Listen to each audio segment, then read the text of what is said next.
اکثر لوگ سوال کرتے ہیں کہ آزمائش کب ختم ہوگی اور اللہ تعالیٰ ہمیں کب تک آزمائش میں رکھے گا؟ تو سنو، اللہ تعالیٰ تمہاری پسند سے تمہیں آزما رہا ہوتا ہے۔ ہر لمحہ تمہارا اجر بڑھا رہا ہوتا ہے، کچھ دیر کے لیے تمہاری نگاہوں سے دور کر کے تمہاری چاہت کو نصیب کا حصہ بنا رہا ہوتا ہے۔ اللہ کو تم سے بہت ہی زیادہ محبت ہے، تبھی تو اپنے قرب سے وہ تمہیں نواز رہا ہے۔ تمہارا دل مختلف اندیشوں سے ڈرتا رہتا ہے، یہ شیطان تمہیں وسوسوں میں ڈال رہا ہوتا ہے۔ یاد رکھو، تم توکل کی رسی کو ہمیشہ تھامے رکھنا، جلد ہی اللہ تمہاری زندگی میں بہاریں لا رہا ہے۔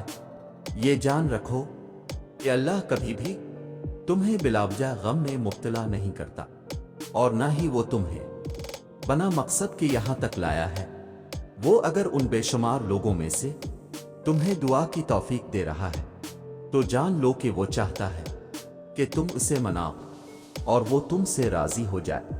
اگر اللہ نے تمہیں دنیا کے ہاتھوں توڑ دیا ہے تو اصل میں وہ تمہیں اپنے قریب لانا چاہتا ہے اور تمہیں یہ احساس دلانا چاہتا ہے تمہارا میرے سوا کوئی مددگار نہیں، یہ سب وقتی رشتے ہیں، آخر میں سب تمہیں چھوڑ جائیں گے۔ اللہ تو انسان کے ساتھ ہمیشہ رہتا ہے اور ہمیشہ رہے گا۔ تو اصل میں تمہارا ٹوٹنا اللہ سے ملنے کا ایک بہانہ تھا۔ جو غم تمہیں اللہ سے ملو دے وہ غم نہیں، نعمت ہے۔ اللہ جانتا ہے کہ تمہارا خاموش دل کیا چاہتا ہے، تم اپنی دعاؤں میں جس کو نہیں مانگ رہے وہ بھی اللہ جانتا ہے۔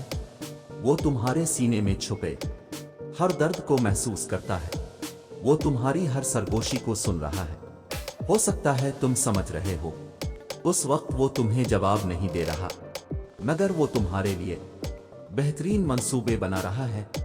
بے شک وہ بہترین کارساز ہے، اور قرآن تو جگہ جگہ تسلی دے رہا ہے کہ نا امید نہ ہو، کمزور نہ پڑو، اور یقین رکھو تمہارا رب تمہارے ساتھ ہے، دیکھنا وہ بہت جلد سب ٹھیک کر دے گا۔